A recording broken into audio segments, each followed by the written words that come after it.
Olá, crianças! Tudo bem com vocês? Bem-vindos a mais uma aula de língua portuguesa. Hoje nós estamos já na aula 40. Nossa, quanta coisa fizemos, não é mesmo? Sou a professora Luciana e vamos aos nossos recados básicos de sempre.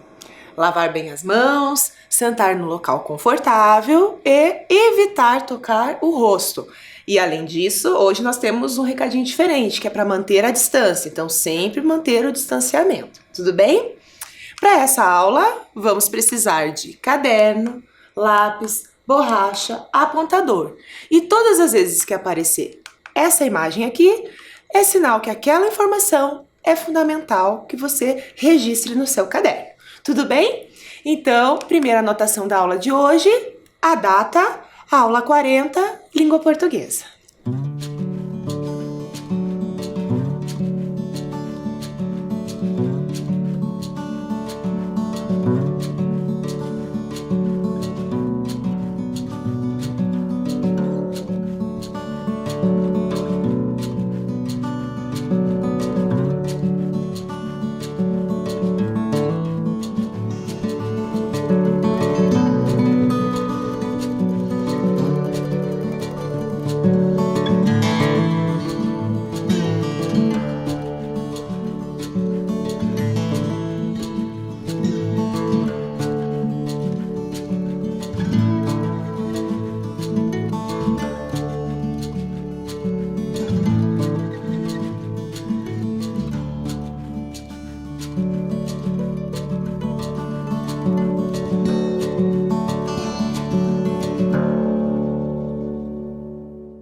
Prontinho? Anotado?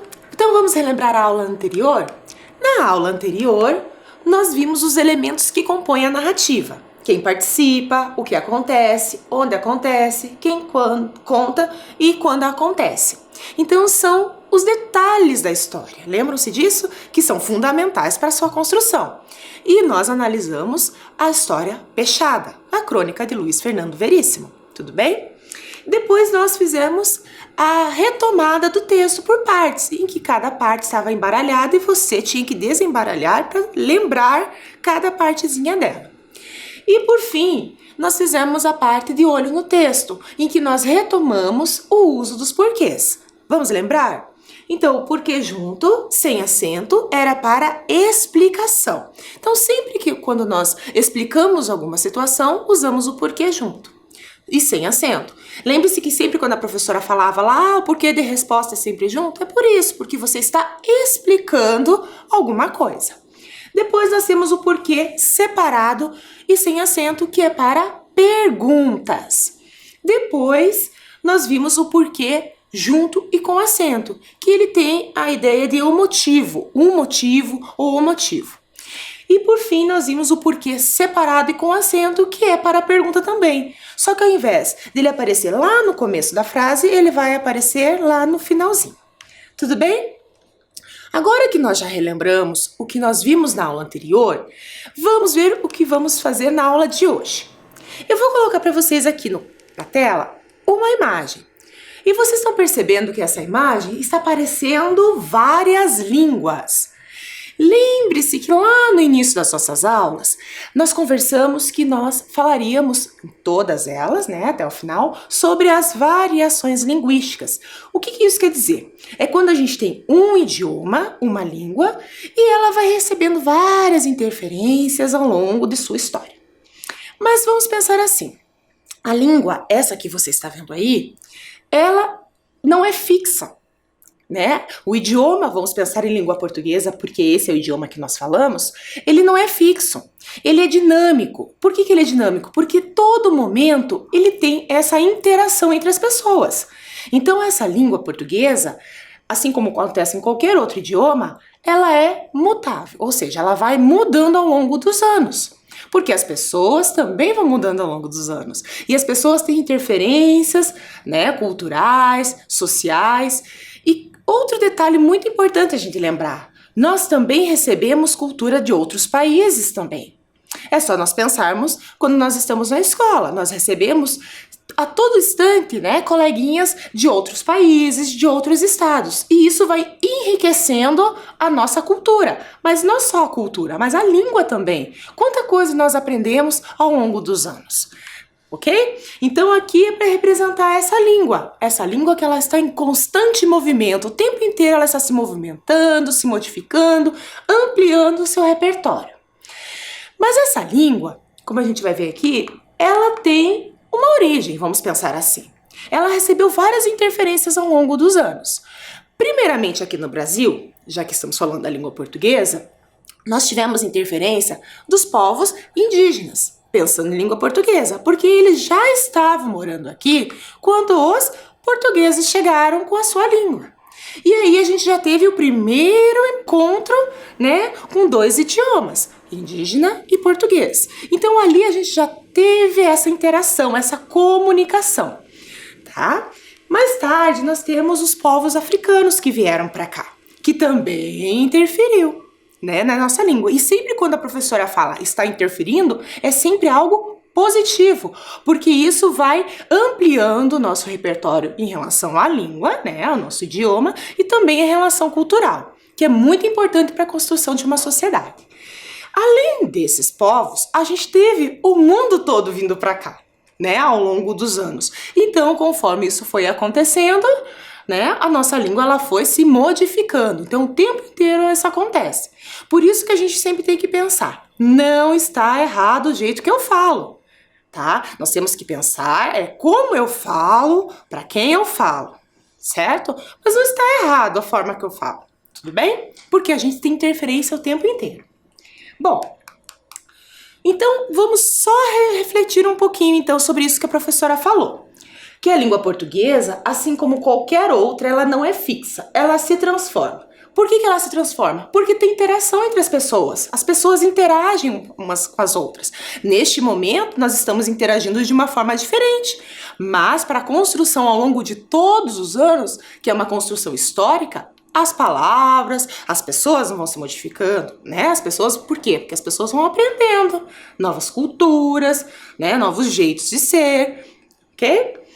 Então, essa transformação ela vai acontecer de modo histórico, que é da história, da localização. Localização a gente pensa em região. Lembra que nós falamos na primeira aula, né? Sobre a palavra peixada, que era lá do Rio Grande do Sul, que é um estado do nosso país. Então é uma região que fala do modo particular. Porque mas eles falavam no modo espanhol, né? Usavam o espanhol, porque a região do Rio Grande do Sul, dependendo da região que você tem, eles têm bem marcado isso na fala deles, ok? Aí nós temos também a social e cultural. Social é a sociedade, essa interação que há o tempo inteiro. Você não vai para a escola? Então, a mesma coisa. E o Brasil tem diversas manifestações da língua falada. Oralidade. Então, a oralidade, ela é mais livre, ok? Então, o tempo inteiro eu tenho essa liberdade, né, na forma de comunicação, na fala. Mas eu sempre falo, nós temos sempre que pensar em com quem eu estou falando e que forma eu vou falar. Mas ela é mais livre, porque esse é o meu jeito particular. E sempre pensando, eu tenho a língua portuguesa aqui, então eu sempre tenho que pensar nessa construção. Bom, mas dentro disso, nós temos a linguagem formal e a linguagem informal, tá? Acabei de falar, né? A gente tem que pensar para quem eu vou falar e como eu vou falar. Então, quando a gente tem a linguagem formal, é o uso, né, da minha língua de acordo com as regras gramaticais. Então, eu tenho que tomar um pouquinho mais de cuidado na hora de falar ou de escrever, certo? Mas lembre-se, isso não pode tirar a minha individualidade. E nós temos também a informal, que é uma linguagem utilizada no cotidiano, que ela é mais livre, mais solta, tudo bem? E lembre-se, quando a gente fala em linguagem formal e informal, eu vou pensar em adequação. Eu vou dar um exemplo aqui bem fácil para vocês. Quando vocês vão para determinadas ocasiões, vocês não pensam, eu vou para aquela ocasião, para aquele evento, então eu vou dessa forma. A língua, ela funciona da mesma maneira. Então, para cada texto que eu vou produzir, seja ele escrito ou seja ele falado, eu tenho que pensar como que eu vou falar aquele texto, né? E cuidar um pouquinho mais dessa linguagem. Claro que a minha interferência individual sempre vai estar presente, porque é meu individual, é meu cultural, tá? Mas eu sempre tenho que tomar cuidado. Na sala de aula, a sala de aula é um espaço formal, então eu tenho que pensar um pouquinho mais, elaborar a forma com que eu vou falar com a professora ou com os colegas. Ah, e a minha particularidade pode prevalecer? Ela pode prevalecer sem problemas, mas eu só vou ficar um pouco mais atento. Tá bom? Se eu estou lá no recreio com os colegas, os colegas é o lugar mais descontraído, então eu não preciso me preocupar tanto.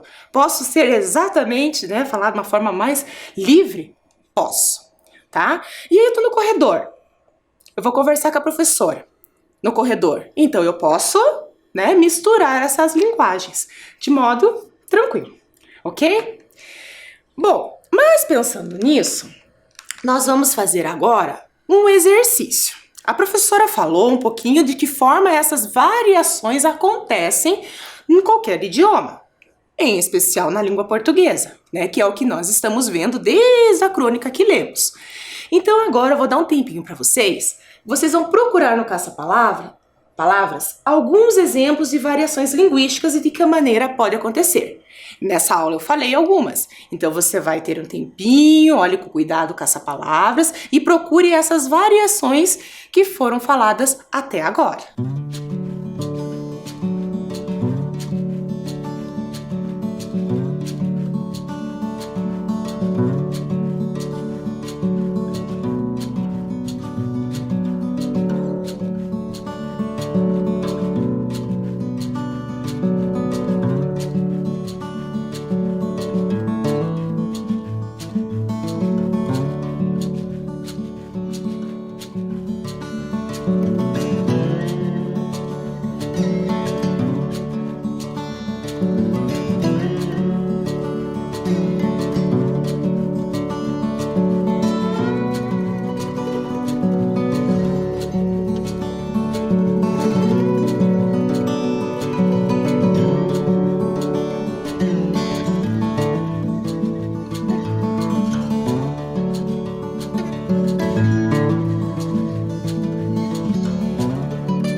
E aí, encontraram todas? Se não encontrou, não tem problema. Agora nós vamos ver uma por uma durante a correção, tudo bem?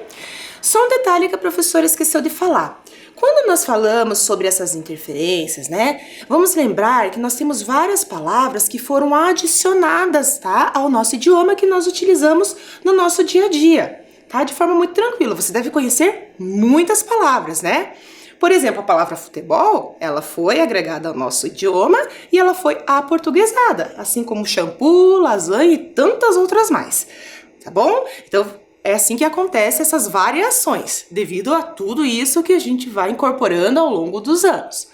Mas como eu estou falando e incorporando ao longo dos anos, olha lá, a primeira variação que acontece é histórica, que ela vai acontecendo ao longo dos anos, ok? E como isso acontece? Eu vou criando novas palavras ou eu vou modificando algo que já existe. Olha assim que legal essa palavra aqui, ó. Já ouviu falar em vossa mercê?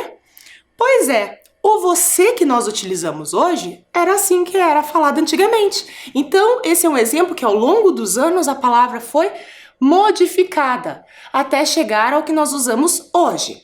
Então ela era vossa mercê, virou vós mercê, vassuncê, vancê, você.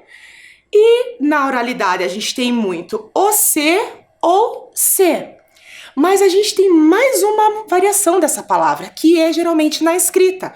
Sabe quando você manda um recadinho para um coleguinha, ou você escreve um bilhetinho para alguém, ou agora que você está tendo essa interação com a professora pelas redes sociais também, que é o VC, tá? Então isso é uma marca da escrita. Mas todas as demais, que é o você, o se e o se, é na oralidade. E lembrando, se eu estou escrevendo algo formal, eu tenho que usar você e não VC, ok? Continuando aqui. Então, a próxima variação que nós temos é a variação regional.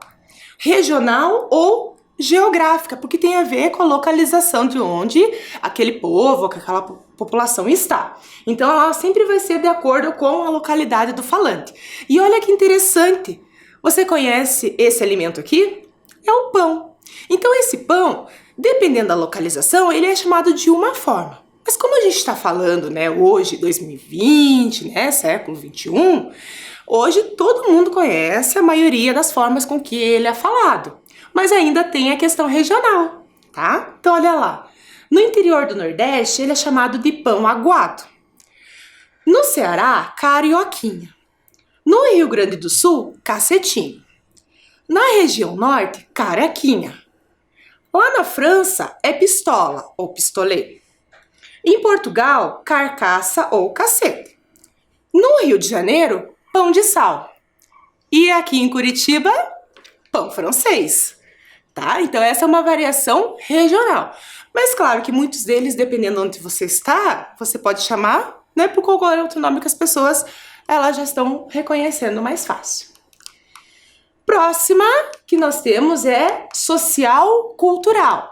Social é essa interação que nós temos diariamente com as pessoas, né? Quando a gente ia para a escola, ou ao mercado, né? Ou um parque, ou lá na pracinha com os coleguinhas, tá? Então essa social é utilizada por determinado grupo social. Então aquele grupo cria uma maneira ou uma forma de comunicação, né? Que pode ser a de vocês, os estudantes, uma linguagem dos médicos, dos ciclistas, dos surfistas, e de tantos outros mais. Aqui só tem alguns exemplos. Então, o social é isso, é essa interação entre as pessoas o tempo todo no seu grupo social.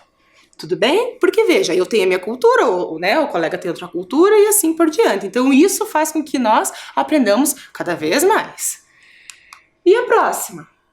Gíria. Isso com certeza você sabe, né? Gíria ou jargão é um vocabulário criado especialmente para um determinado grupo. Então, o meu grupo, os meus amigos, falamos de uma maneira, tudo bem?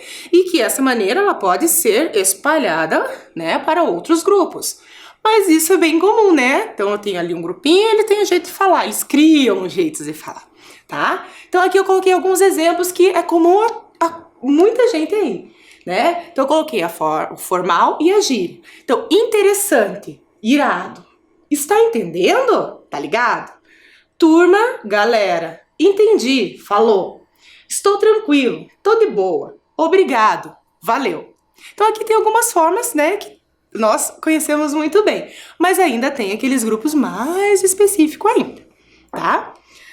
E vamos para o nosso último, que é o sotaque.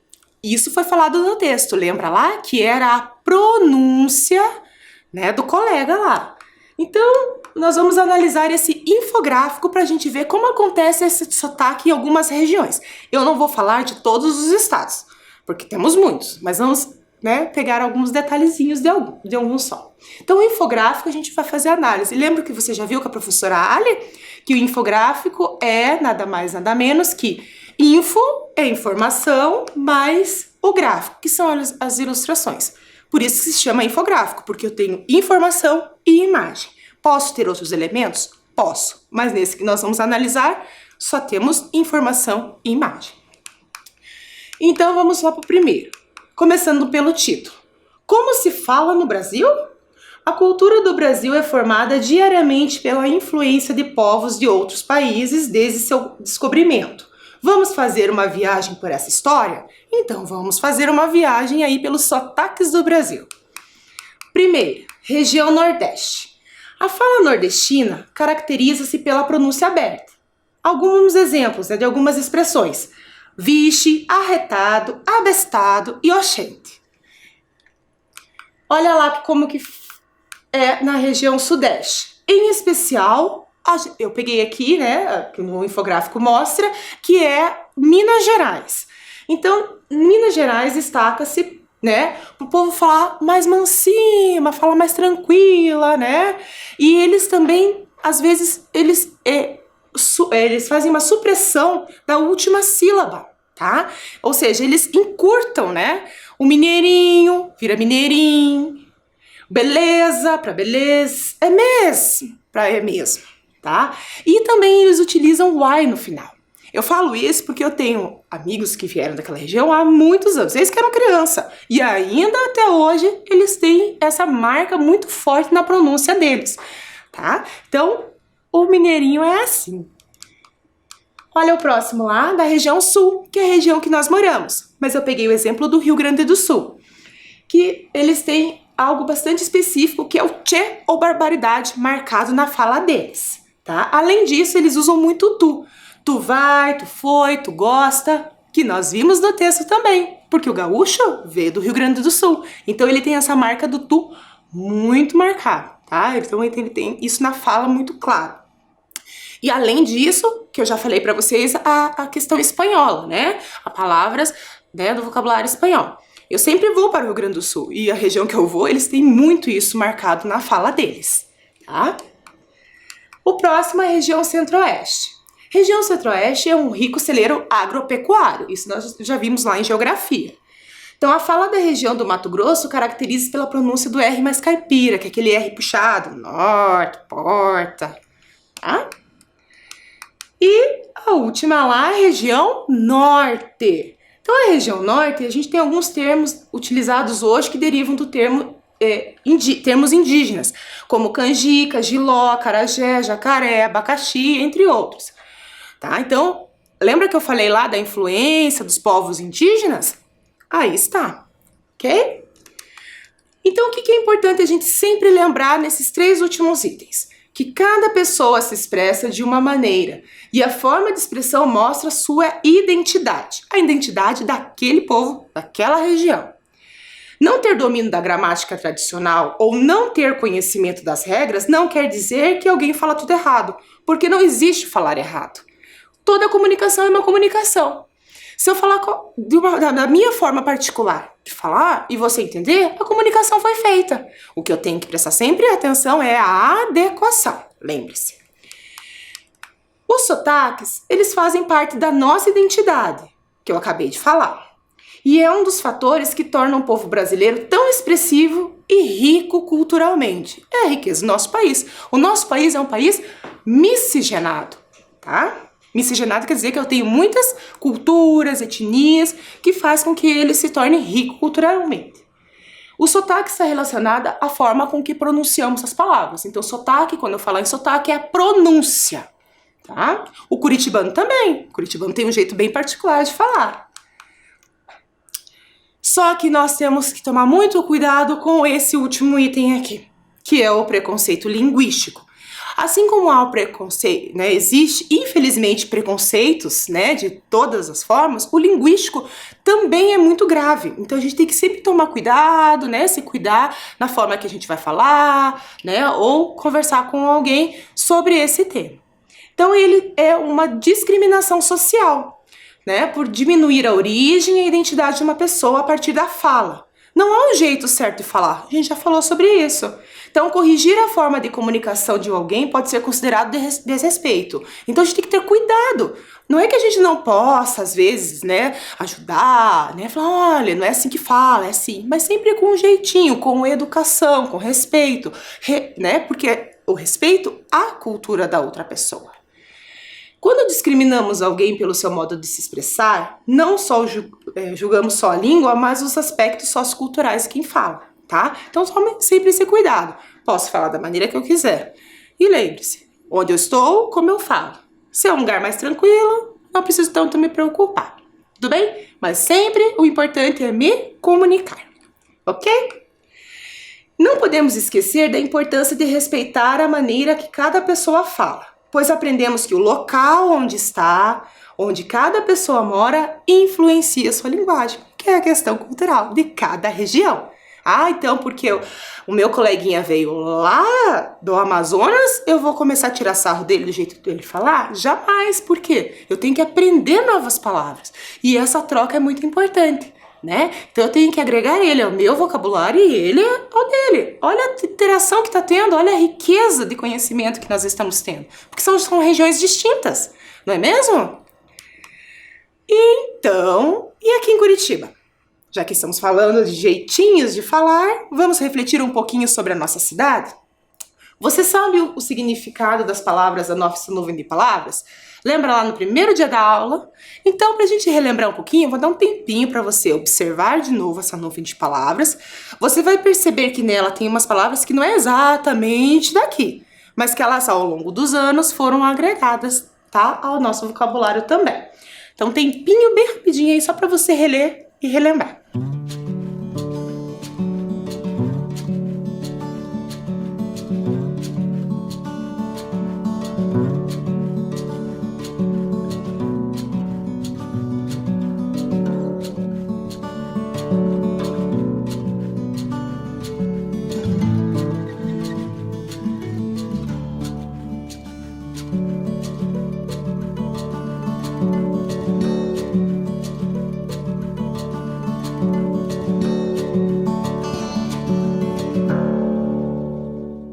Relembraram? Muito bem. Então, assim, vocês perceberam que nessa nuvem de palavras tem algumas palavras que não é exclusiva da região do Curitiba. E quando eu falo exclusiva, quer dizer que é mais falado aqui.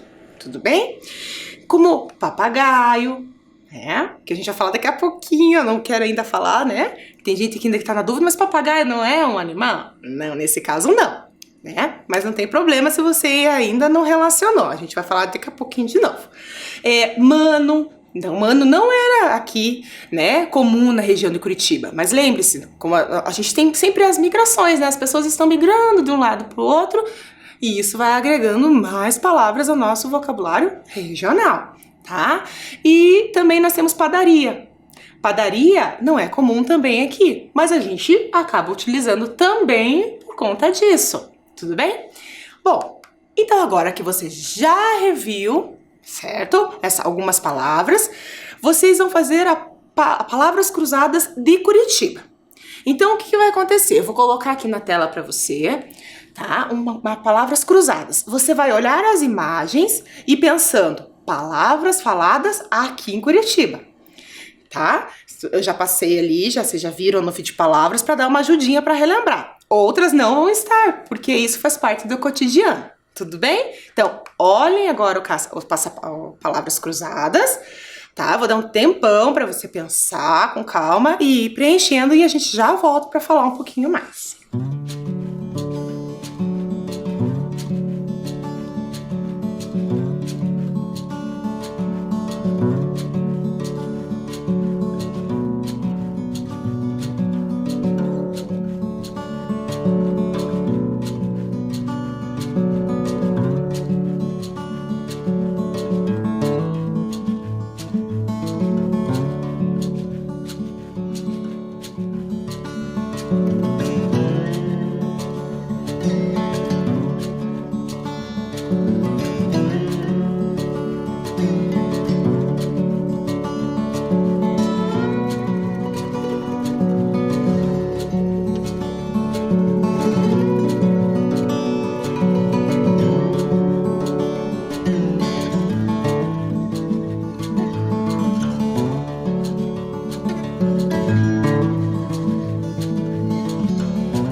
E aí, todas as palavras preenchidas? Uma outra ficou com dúvida? Sem problemas. Então vamos à correção. Conforme a gente vai corrigindo, tem outras palavras que também significam aquela imagem, tá bom? Algumas a gente vai falar aqui na aula. Então a primeira que nós vamos descobrir é, olha lá, geladinho. Você conhece por geladinho? É muito comum aqui. Tem lugar que chama de sacolé ou outro nome, né? Mas aqui é comum geladinho. Olha o segundo lá, já até apareceu a primeira letra. Começa com R, que é raia. Raia, papagaio. Lembra que eu falei pra vocês? Papagaio, pipa, tá? E outros mais. O próximo é vina.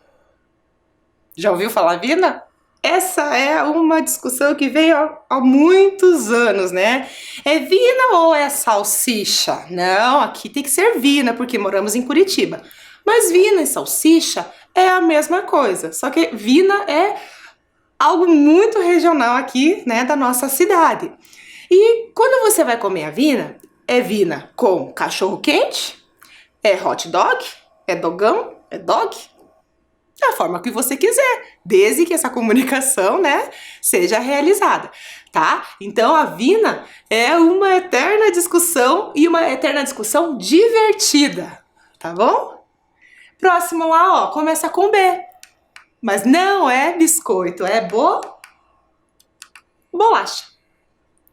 E também é uma eterna discussão, é bolacha ou é biscoito aqui em Curitiba? Então, esse tipo que vocês estão vendo ali é bolacha. É aquilo que você compra lá no mercado fechadinho. Sabe aquele lanche que vem de vez em quando, que é polvilho? Então, nós conhecemos aquele por biscoito de polvilho, tá? Então tem locais que falam de modo diferente, o significado é diferente.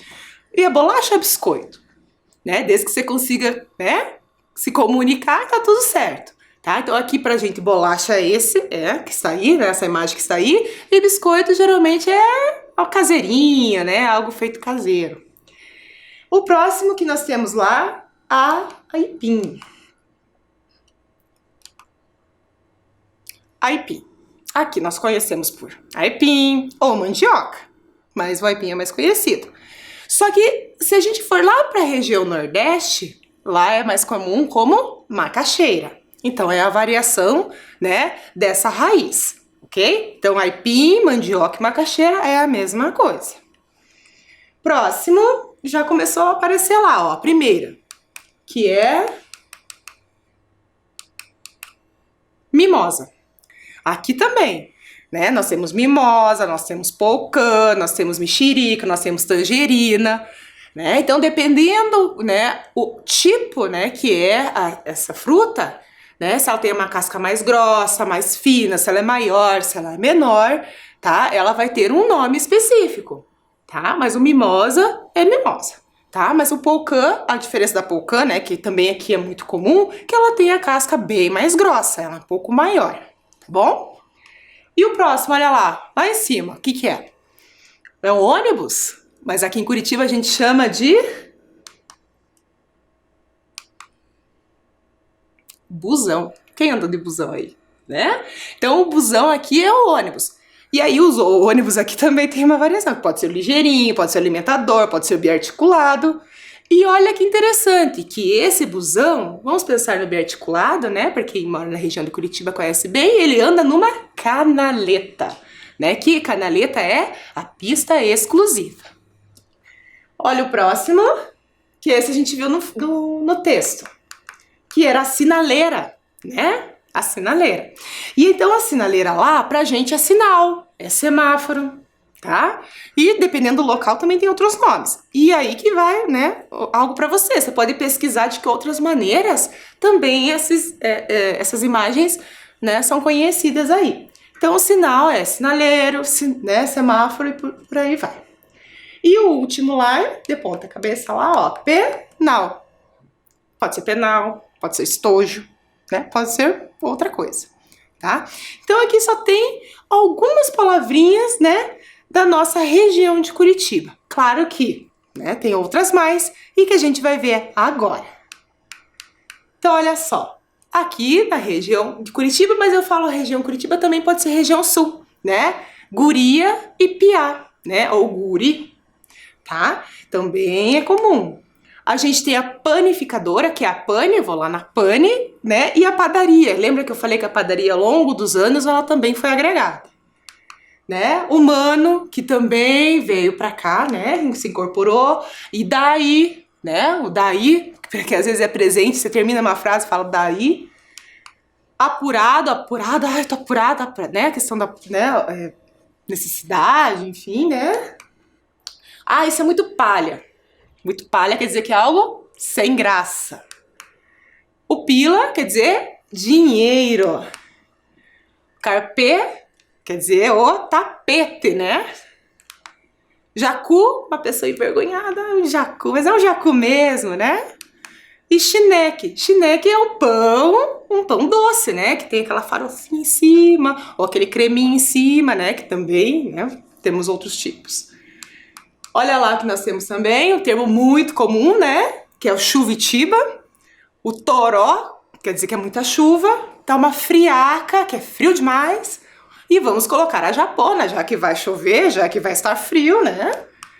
O dolangue ou migué, que é contar uma história, né? Ficar enrolando. O galeto, né? Que é correr rápido. Largar os bets, que é deixar pra lá. E interessante que dos bets, dependendo do local que você está no Brasil, ele não chama de bets o jogo, sabe? O bets, né? Que é aquele que você bate na bolinha e sai correndo com o coleguinha. Tem um lugar que se chama taco, tá? Vou dar um pescoço, quer ver que eu vou dar uma olhada, né? Pra ver o que tá acontecendo. Vou ali dar um pescoço, né? Pra ver o que tá acontecendo, né? Pescoço na janela. Inteira. Inteira quer dizer, lembra da vaquinha? Vamos fazer uma vaquinha pra comprar alguma coisa? Então, inteira é isso, é juntar dinheiro pra comprar alguma coisa. Ok? Legal, né? Aqui só tem algumas formas, tá? Então você pode pesquisar outras aí para rechear, né, o seu caderno, né, o seu repertório aí de atividades. Então, antes de nós encerrarmos, nós vamos fazer uma atividade, tá? Que é bem bacana. Já que a gente tá falando de variação, né, de adequação, como que eu falo, como que eu devo falar, então a gente vai brincar um pouquinho disso. Como você escreveria uma mensagem para a sua professora? Então vamos pensar que nós estamos cada um na sua casa. Então vamos imaginar que eu tenho que fazer uma comunicação com essa professora, ok? Então você vai ter 3 maneiras de se comunicar com essa professora: por telefone, pelas redes sociais e por carta.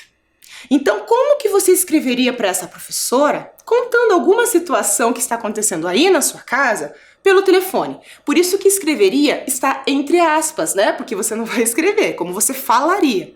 Só que você vai escrever. Ah, vou falar por telefone. Então, como que eu conversaria por telefone com a minha professora? E lembrando que quando o telefone é marca da fala, oralidade. Então, o teu texto lá escritinho vai ter que ter essa mesma ideia.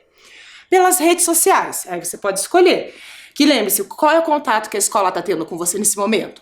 Ou, né, pelo WhatsApp ou pelo Facebook, não importa, mas vamos pensar. Então eu vou comunicar com a professora pela rede social usando uma dessas ferramentas que a gente está usando neste momento para se comunicar.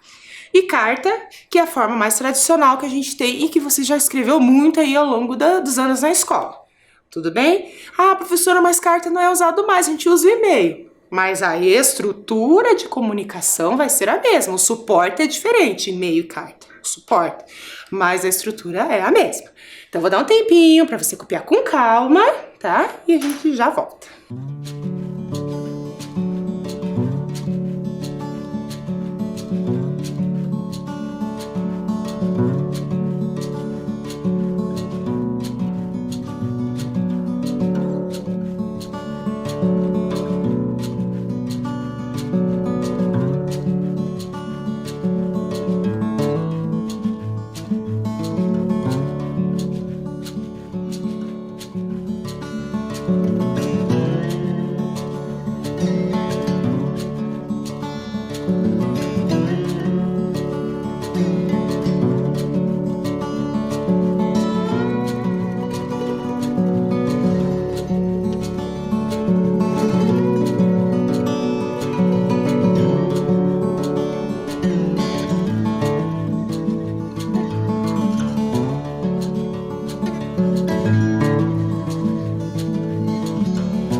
Tarefa anotada? Então tá bom, realize com bastante atenção, com bastante capricho.